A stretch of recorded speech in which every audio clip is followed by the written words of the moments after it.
Viete, čo spája Michala Fica a Juraja Richtera?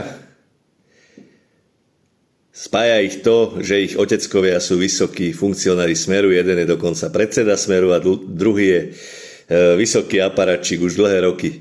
A viete, čo ešte okrem tohto spája týchto dvoch chlapcov?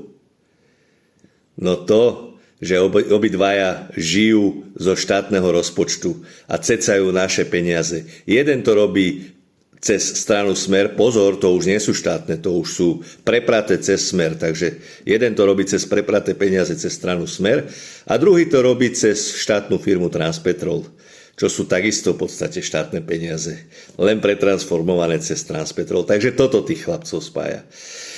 A ja keď dnes počujem Fica rozprávať o tom, že Šimečková mamka a blá blá blá, tak ma napadá iba jediné slovenské porekadlo.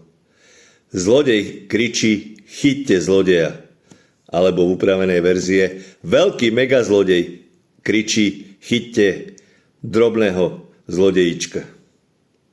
Takto si tu žijeme u nás pod Tatrami a kým nebudeme počuť kroky v hlave a nezačneme používať túto šedú kôru medzi ušami, tak asi nás nejaká zmena nečaká. Takže držme si palce, prajem vám pekný, výživný deň, pokiaľ možno s úsmevom.